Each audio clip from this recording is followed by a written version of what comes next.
Now? Yeah. Hi, good afternoon, everyone. Well, boy, oh boy, we're back on Channel 17. My name is Andrew Champagne. I live on Green Street in the Old North End, and I am the producer of Democrats Live at 525. This is the first show that we have done since, I believe, February 2020. So much has gone on with our country, with the world, with Vermont, with Burlington, with the Old North End, with everyone personally, that I thought I would start by thanking the station. We are so glad that programming is commenced, live programming. This is being cut live at 5:25 on Thursday, the 23rd of September. So now a lot of folks will watch this. It will be on kind of a continuous loop, but this is live television, and it comes with all the advantages, the fact it's spontaneous, the spontaneity is involved. Also, the fact you can't edit it, and once it's taped, it's taped. So you have to forgive me. I'm a little rusty. I'm a little nervous. It's hard sometimes looking into the TV lens, but I wanted to especially thank the staff at Channel 17. My cameraman, Daniel, great to see you. My friend from Isham Street, now living in Winooski, great. And Kevin there on the executive producer. Nice, good, these are good people. And also I'd like to thank Jordan, who is the channel coordinator, Megan, who is very involved, and also Ms. Lauren Glendavidian, who is head of the station. I believe I was told by Kevin that the station has been together for about 35 years. I know it's at least 30. So, providing quality programming in Burlington, in the Old North End, that goes out all county-wide. I believe in 11 towns in the county. That includes like Winooski, South Burlington, Heinsberg, Shelburne, Charlotte, all sorts of good places. And so we're glad that you're listening. We're glad you're tuning in. I'm here on the corner of North Winooski Avenue, and I guess this is Archibald. So we're right here in the Old North End, and you really can feel the vibe in the town, in the city, and I'm glad that they've been able to keep this space so long. Now, getting to Democratic politics, the first thing that I should mention, and I'm going to mention a couple different times, is that every 2 years, all parties in Vermont are required by the Secretary of State's office, or by law basically, to reorganize. That is, fill their committees again, hold elections for chair, vice chair, treasurer, assistant treasurer, secretary, and also have elections to elect people to their town and city committees. Now, that will be done in over 200 towns in Vermont. It's called reorganization, commonly known as reorg. And that will happen in all the towns that I mentioned in Chittenden. And since most of the people are viewing are in Burlington, it's going to happen next Tuesday, which is Tuesday, September 28th at 6 p.m. at the Miller Center on Goss Court. And that's up in the New North End, right off North Avenue, to the right of the avenue. There's plenty of free parking. It's very easy access. And we want to thank the people at the Miller Center for being so kind to have that spot. And I'd also, I'd like to thank the chair of the party in Burlington, my good friend Adam Roof, former city councilor, for spearheading this, organizing it, making it happen, and getting the space. So again, that will be, if you're watching this show and you say, well, I'd like to get involved in Burlington Democratic Party, the perfect way to do it is to come to our reorganizational meeting, which is Tuesday the 28th, this Tuesday, at 6 p.m. at the Miller Center, which is in Goss Court. It's also a polling place, so I think people will know. It's right near some ball and soccer fields, so it's right off North Avenue. It's very easy to get. It's on the bus line, and I hope everyone knows that the Chittenden County Transit is free, and I've been told that they're hoping to keep that free till next summer, so that's a really invaluable resource.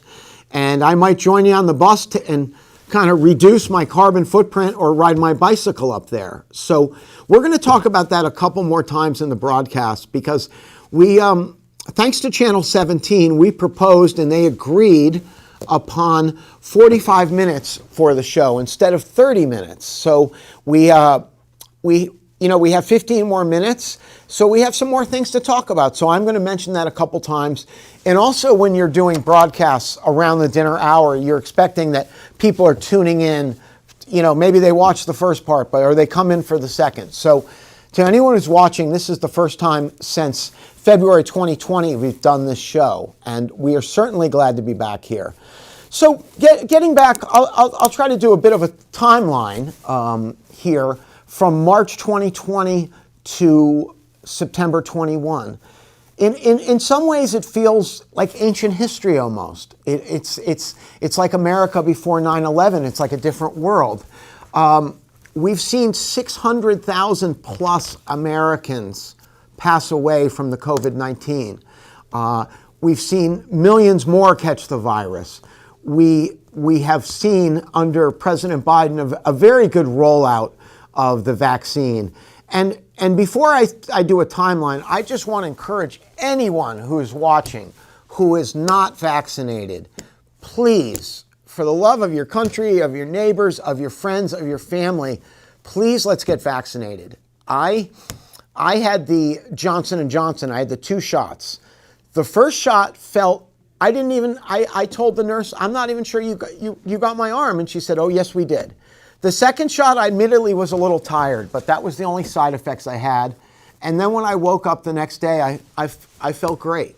So it is being offered, for example, daily, right across the street from here, Community Health.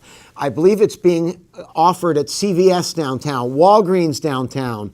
I know UVM students can be vaccinated up on campus. So there are so many ways to, one, get tested, to get vaccinated. I think anyone who's worried about vaccine, I think you have to have some faith. I believe in the vaccine. My 86-year-old mother took the vaccine.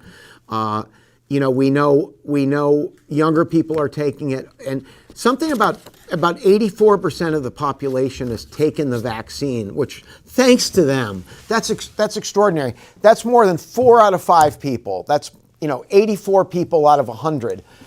But we have the last 16% that are either perhaps aren't getting the communication, or have some fear, have some unwanted skepticism about the vaccine. And I would just like to appeal to anyone who's watching this show that is not vaccinated, or someone watching this show that has an unvaccinated friend.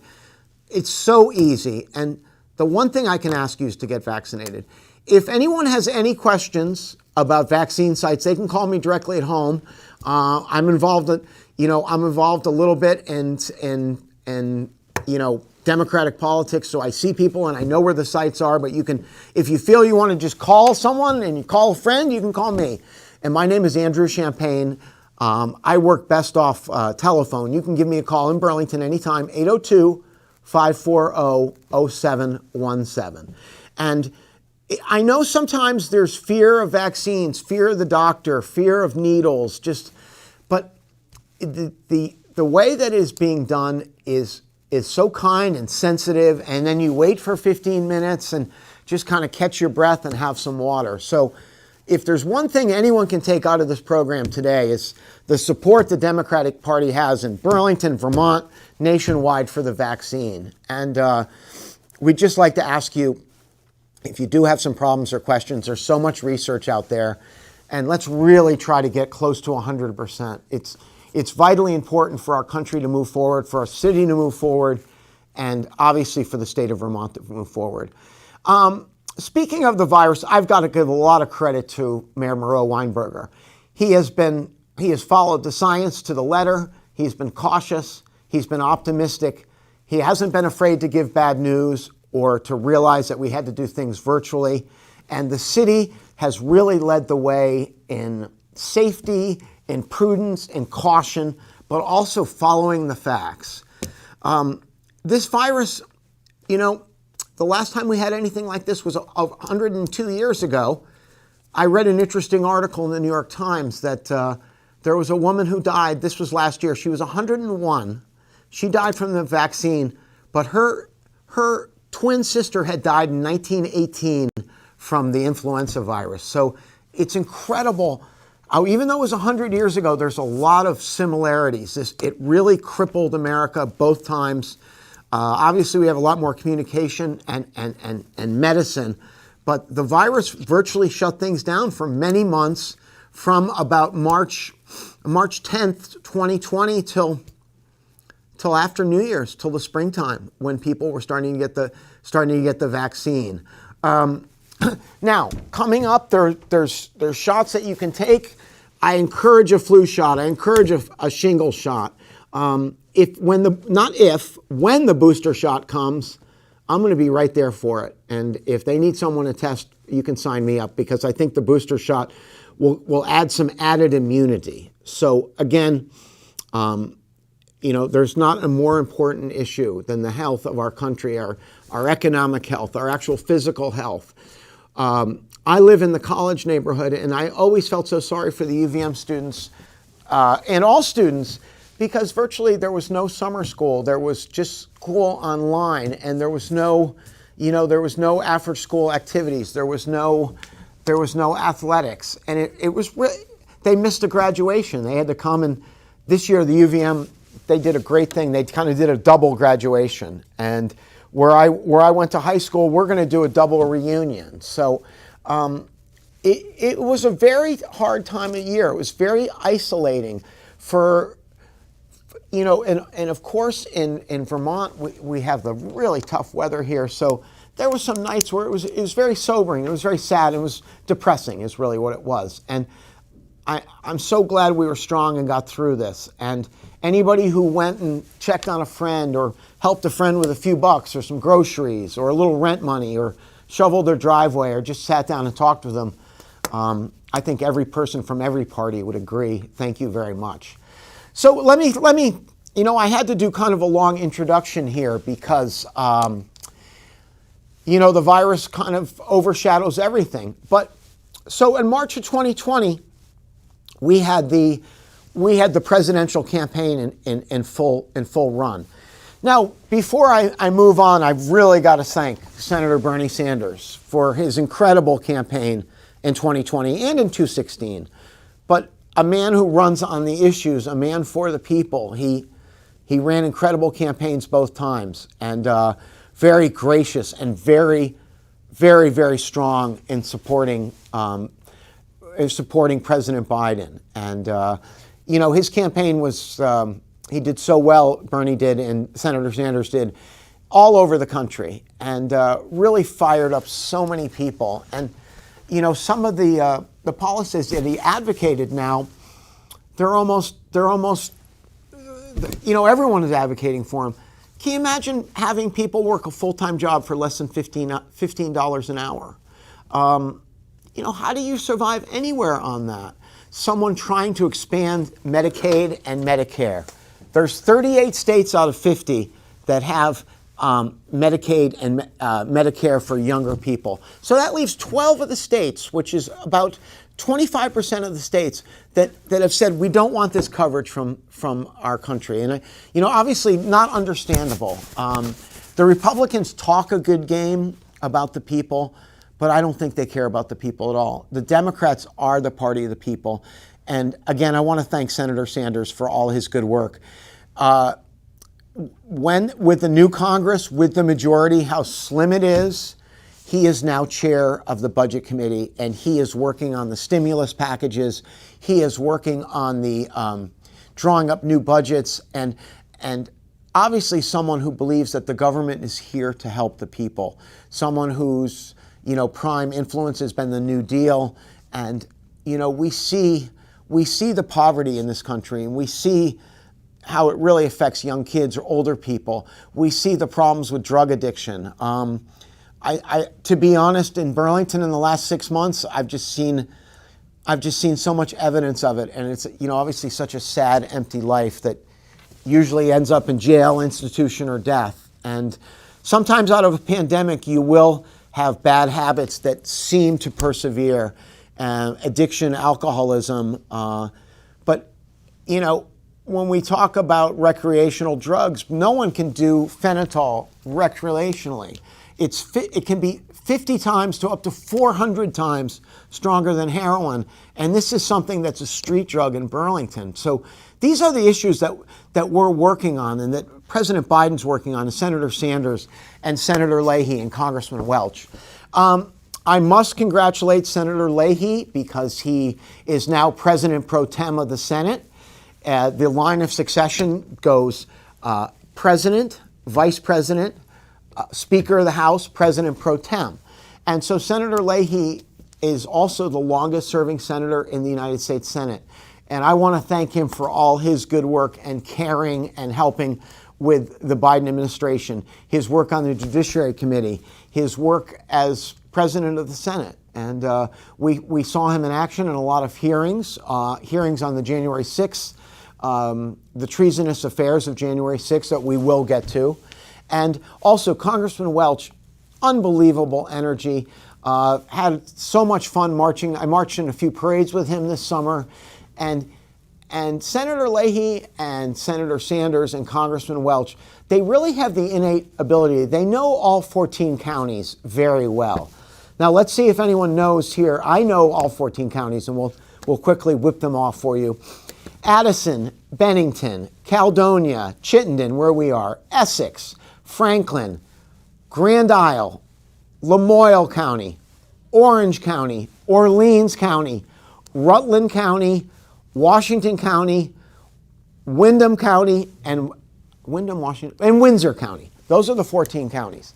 And when I see our representatives in action, Senator Sanders, Senator Leahy, Congressman Welch, you know, we don't always see their schedule in Burlington. They could be in Topsom, they could be in Bennington, they could be in Grand Isle, they could be in Canaan. And you know, I am a member of the Democratic State Committee, and you see all 14 counties, the diversity, how different it is from Danville to Winooski to Rutland to, let's say Bennington.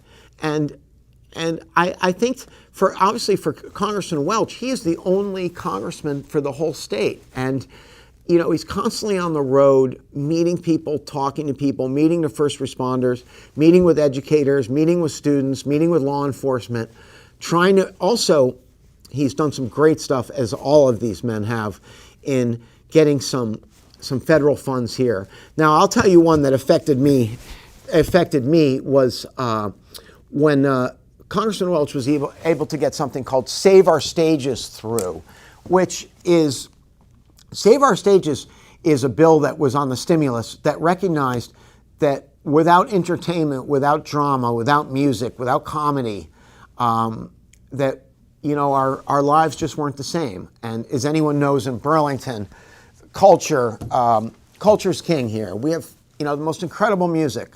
One of the great rock bands in rock history, Phish, right from Vermont. You know, those guys lived within blocks of here, went to UVM, played some amazing shows at Nectar's, and just are an incredible band.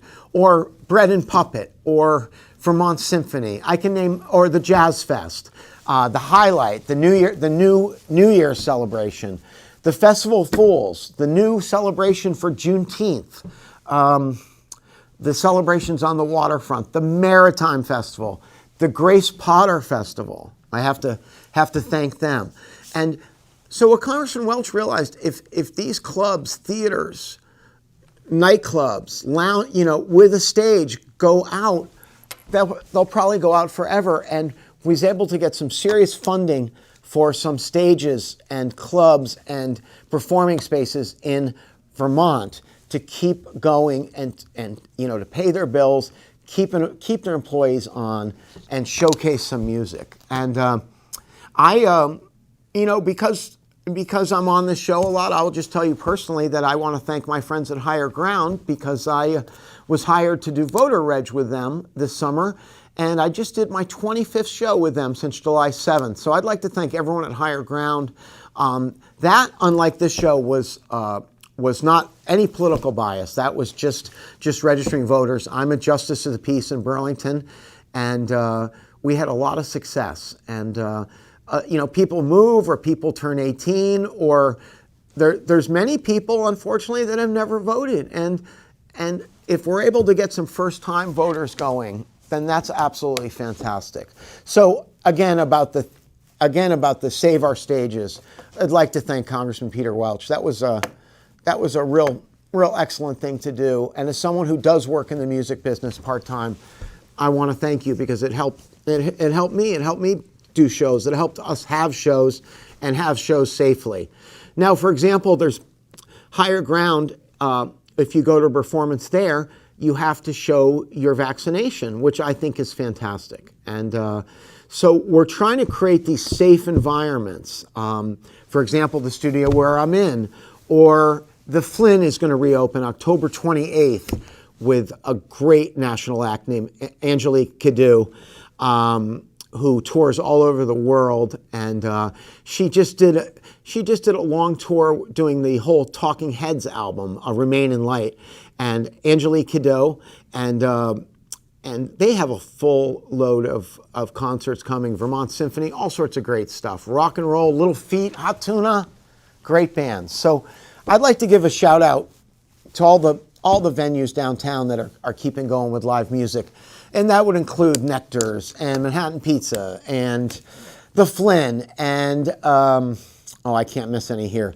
Higher Ground, there's a few more. So if I'm missing any, I'm sorry. But you see, now we're getting back to somewhat normal existence, and we are getting ready to do some politics. We are 14 months away from the midterm elections, which are going to be unbelievably important. As I think anyone who follows politics knows, the Senate is divided 50-50. And our excellent Vice President, Ms. Kamala Harris, is the 51st vote. But our caucus, ranges from extremely progressive to moderate to conservative. So in order to get those 50 votes, it's not always easy. And that's the kind of thing that Senator Leahy is so great on, is coming to consensus and moving things forward. You see how the Republican administration was able to get another Supreme Court justice confirmed. And they've confirmed 3 very, very conservative justices. So when a justice retires, there's been talk of Justice Breyer retiring. He is a Democrat. He knows that it's, when the Senate is in Democratic hands, we will be able to get a nominee. I think Senator McConnell almost broke the law when he did not let Merrick Garland even have a hearing. He was nominated by President Obama. And I really thought that was unconstitutional and just unfair. And I would like to thank President Biden for a bunch of different reasons, but having the guts and the smarts to nominate, and he was easily confirmed with a lot of Republican votes, Merrick Garland as Attorney General, and he's doing a great job. So there are second acts in politics. There are second acts in life. But now we basically have 5 very conservative justices and one somewhat conservative who is the Chief Justice. Justice Roberts was able to usually put a consensus together, but now with this core of hardcore 5, he doesn't have that ability. So we're going to see a lot of 5-4 decisions. And if anyone's been following the terrible bill that is passed in Texas about abortion rights, and it's so restrictive. If someone can turn in someone, if they aid in helping someone with an abortion, it's draconian, it's evil, it's undemocratic, and it almost has a hint of fascism to it. They've also, in Texas, and we're going to talk about this, they've also enacted terrible, terrible voting laws. And I will tell you, as someone who's a justice of the peace, and I've registered 1,425 people to vote. I've registered a lot of people to vote, and that when they say, let's throw it back to the states, or let's cut early voting, or, oh, geez, you don't have a Vermont ID, you can't vote, or let's cut the hours the polls are open, or let's cut mail-in balloting. That is restrictive racism. What they're trying to do is they don't want everyone to vote. And it's a terrible thing to say as an American. You know, we have to realize that all 50 states make up our union, but we have about 15 or 18 states that are so restrictive and backwards. Vermont, I would just like to thank Secretary of State Jim Condos. Here's some of the things that we have. Same-day registration, which means you can come and register and vote the same day. We have something like 35 days of early voting, which is fantastic. And I want to give, this is a Democratic show, but I have to thank Governor Scott for signing the new bill. Now everyone who is registered will get a ballot sent to their home. Now, what that means is, let's say you like the traditional way of voting at the polling places. All 8 polling places will be open in Burlington, and all 28 polling places will be open in Chittenden County. But what we're trying to do for someone who doesn't want to go out or doesn't have time or is ill or is taking care of kids, whatever their situation is, they can fill out their ballot at home. Now, let's say that gets, I've had people tell me, and I believe them, hey, you know, it got recycled or it got lost, it got thrown away. You can request a new ballot. A ballot is sometimes spoiled. You can request a new ballot. But most importantly, and also, not to get too far ahead of myself, you can go to your town or city hall and vote early. For example, at City Hall here, 149 Church Street, are my great friends at City Clerk's office. I'd like to thank Tenzin and Amy and Philip and Holly and Lori and Catherine and anyone else I missed. They could not be nicer. They're always there to help you. And you know, if someone is watching this is not registered to vote, they can call me. Again, I gave my phone number. I'll give it again. Andrew Champagne. The easiest way to reach me is by telephone. That's what I work best with. 802-540-0717. Now let me give you the telephone number for City Hall. 865-7000. And then on the prompt you press 1. 865-7000. They are open 8 to 4:30 Monday through Friday, but also they are now closed to sanitize and also have a nice lunch from 12:30 to 1:30. So the City Hall is not open from 12:30 to 1:30, but it is open 8 to 12:30 and then 1:30 to 4:30. And as I thank those kind people, they can do so many things for you. Get a birth certificate, tax records, register you to vote, all sorts of things. So, you know, we have city government here that is really doing a good job.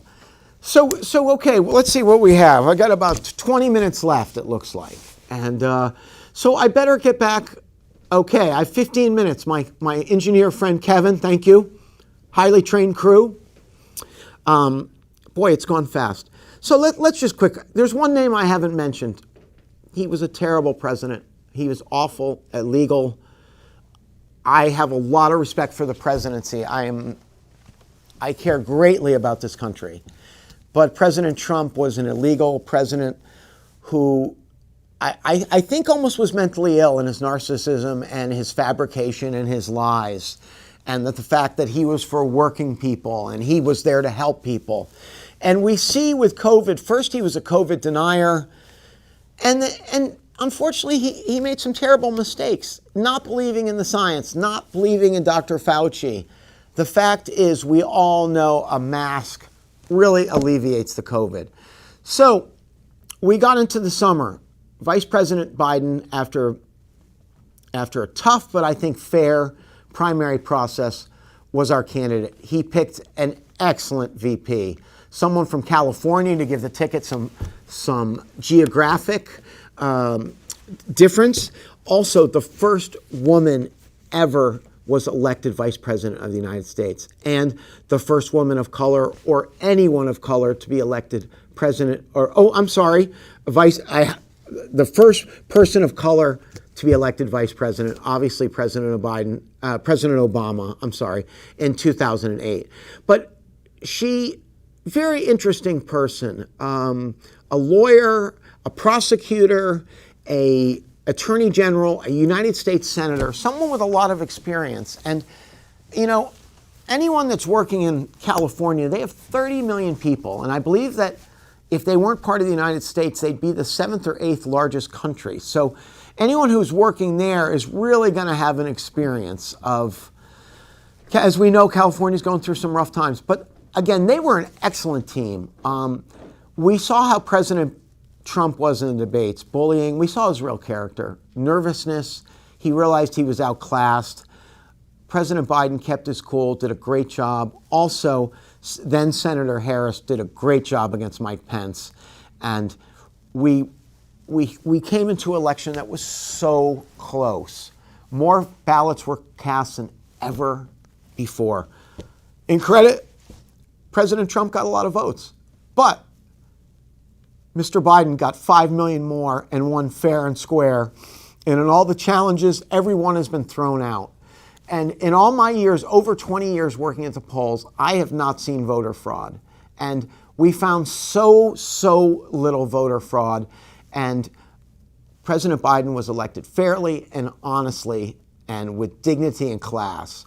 Now we saw, I've never seen a worse or sore loser ever, who one did not meet the person who won, did not go to the inauguration and encourage people to come to the Capitol on January 6th. And yes, encourage them to riot. Rioting that turned into treasonous activity that resulted in the death and injury of several Capitol Hill policemen. I remember them so fondly. I pray for their families, how terrible, how hard they fought against a mob that carried Confederate flags, that discredited the American flag, that vandalized some of our greatest treasures. They were guilty of burglary, they were guilty of assault, they were guilty of, I think, manslaughter. And to have a president incite them. Now, in 1862, the Confederates got within sight of the Capitol, but that was the closest insurgents have ever come. And January 6th was a terrible day in our history. And I think I have to thank Capitol Hill Police and National Guard and Washington Metropolitan Police, who put their lives on their line to defend our house, our home. And when I think what a beautiful building that is, it almost brings me to tears that these people would desecrate it and abuse it and graffiti it and all sorts of terrible things in there, and also take the lives of these people who have sworn to defend it. And then to have a president say, hey, this really didn't, it was just a march. Obviously illegal, and it shows, thank God, how strong our democracy is. That was just 8-9 months ago, and it seems so long ago, but it was really a terrible day. It was one of the worst. It was a day like 9/11. It was a day like Pearl Harbor, or when we got into World War I, or there's several days like that in our country's history. That they were just terrible days. And thank God, the will of the people, the right for the people to have our house open and free has existed. And thank goodness that the certification of the presidency was awarded to the rightful winners, Joseph Biden Jr. and Kamala Harris, and that we had a beautiful inauguration on the 20th with great speeches, great performances, lots of people from all over the country coming to celebrate. And I want to say, I really do think the world of President Biden. The challenges he's had to face, dealing with a rogue presidency, dealing with having no access to classified documents before he was sworn in, or no meetings with the administration, no transition. I think it was criminal of the Republicans and President Trump. And anyone watching here, don't let them talk you into it was just a rally gone bad. I think a lot of it was premeditated. And as we know, President Trump's call to the Secretary of State of Georgia, please find me 13,000 ballots. You can do it. And thank goodness that man had the bravery and courage to say, no, I can't. And you lost here. Thank God for all the people working around the country to register voters all around the country, student groups, all sorts of unions, universities, justice of the peace, campaign workers, and thank God we had a record turnout. Sure, President Trump got a lot of votes, but President Biden got more.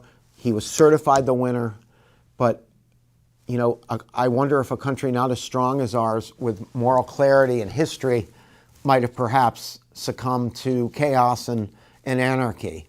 I think President Trump wanted to stick around, and he looked like he was going to do by any means necessary. And if that meant putting his own vice president and people from the Senate and the House of both parties in mortal danger, well then, too bad. We see someone who just was a flawed, terrible, narcissistic, lying person. And thank God we have someone with some great honor like President Biden, who cares about people, who wants to see the process through.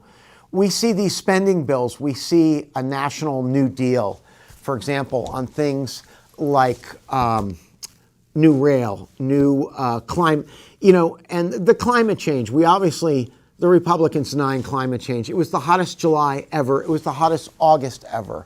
And I'm talking not in faraway places. I'm talking right here as I point to this beautiful flag in Vermont. It was so hot. And to deny climate change, that's just fallacy. And we have a president that is working again with our allies. Now, obviously, leaving a country as troubled and huge and complex and difficult as Afghanistan was not going to be easy. But I must say, in fairness, we are out, thank goodness. And I'd like to thank all the thousands and thousands of troops and nurses and doctors and civilians and social workers and teachers that have done their very best to help in Afghanistan. And that is a country with a lot of problems, 4 distinct regions, 4 distinct languages. And I really wish the best for them, but I'm glad that we are out. It was not easy. And President Biden made that tough decision. So again, we see so many good issues coming up. Our economy seems to be holding up. Our kids are back in school. I think our country's, I think more and more people realize that President Biden is steady at the wheel. And hopefully we will have some Supreme Court vacancies soon. So I'm getting back. I'm at 41 minutes out of 45, so it went quickly, and I hope it was of interest to anyone watching. I'm going to spend the last 4 minutes thanking Channel 17. I'd like to thank again Lauren Glendavidian, the head of Channel 17. I'd also like to thank Megan and Jordan, who work here in programming. I'd also like to thank my producer Kevin, and my cameraman, Daniel, who always does a great job, and he loves to play. His future in entertainment and audio, I think, is very bright. But with about 3 minutes left, what you can take from this, you watch this, you say, hey, what can I do? How can I get involved? I'm new to Burlington, or this is interesting to me. You can come to the Burlington Democratic meeting. Our reorganizational meeting this Tuesday coming up, Tuesday the 28th, September 28th at 6 p.m. at the Miller Center, which is off Goss Court, which is right off North Avenue, right up by the shopping center there, just past that. Also, there's a polling place there. So again, September 28th, 6 o'clock, Burlington City Dems are going to meet. We're going to sign everyone up to be part of the committee. We're going to elect new officers. I am the assistant treasurer. I am running again. We also, Adam, I must give a shout out to Adam, who is Adam Roof, who is the chair, and everyone on our committee. They've all done a good job. Now the mayor will be there, so we're looking forward to have a fun discussion, and it'll be a bit of a social hour too, because we haven't had a meeting in about 18 months. So again, that is Tuesday, September 28th, this Tuesday at 6 p.m. at the Miller Center. If you have any questions, you can check our website, Burlington Democratic Party website, because this will be filmed, I believe, by Channel 17. It will be live streamed, it will be Facebooked, and you'll probably be able to vote from your own house. We're still figuring out those details. I'm down to about 3 minutes left. So, we're in the off year still, but we're 14 months away from the mid-year. So we're getting close. We're going to have all sorts of great candidates this year. I'd like to thank all our state candidates, especially Secretary of State Jim Kondos. Thanks for your help by this voting by mail. Thanks for your personal confidence in me and your great job that you do. I'd also like to thank Eric Covey and my friend from Winooski in the Secretary of State's office. And then getting over to my buddy, TJ Donovan, Attorney General. You're doing a great job. I want to thank you. Lieutenant Governor Molly Gray, congratulations on your marriage. You are doing a great job. You were a lot of assistance to everyone at the Capitol in this first session, and now we get back to virtual and off virtual. It's going to be even more fun. I'd also like to thank my friend Beth Pierce, City Treasurer. You have done a wonderful job, my friend. You're always for the people. Our auditor, Doug Hoffer, always trying to help from honors, always looking out for the underdog, the little guy. So that's our under ticket. We will have, I do believe the governor will run again, and I think we will have a strong candidate running against him. Our great Senator Leahy, our Congressman Welch, these are all people we hope are going to be running again, and I believe will be running again. So I think I'm down to about 2 minutes. Is that the case, Kevin? 1 minute. Okay, I'm going to give you one more plug for the Burlington Democratic meeting, which will be this Tuesday coming up, September 28th at 6 p.m. at the Miller Center. I will be there. A bunch of elected officials will be there. We'd love to have you join the Burlington Town Committee. If you're on it, we'd like to have you on it again. We're going to sit down and strategize and talk about what we can do. There has been talk that there might be a bond election in December on two issues about bonds, one about Burlington Electric. The other one has not been fully fleshed out, but so we might be going to the polls strictly on bond issue in the first 2 weeks of December. But obviously, town meeting is going to come quickly, and we have city councilors are up. We're going to have bond issues, and as always, that's my favorite day of the year. I love that. I love how Burlington comes together. And again, I'd like to thank Channel 17. I think this show has gone great. We just moved up from 45 minutes to a half hour. And at first I was nervous, and I feel like I talk another 45 minutes. Getting ready to go here, and I just again like to thank everyone at Channel 17. It's so nice to come here and do the show. They have a lot of opportunities if someone is interested in being on television. If you want to come on the show, thank you. Take care now.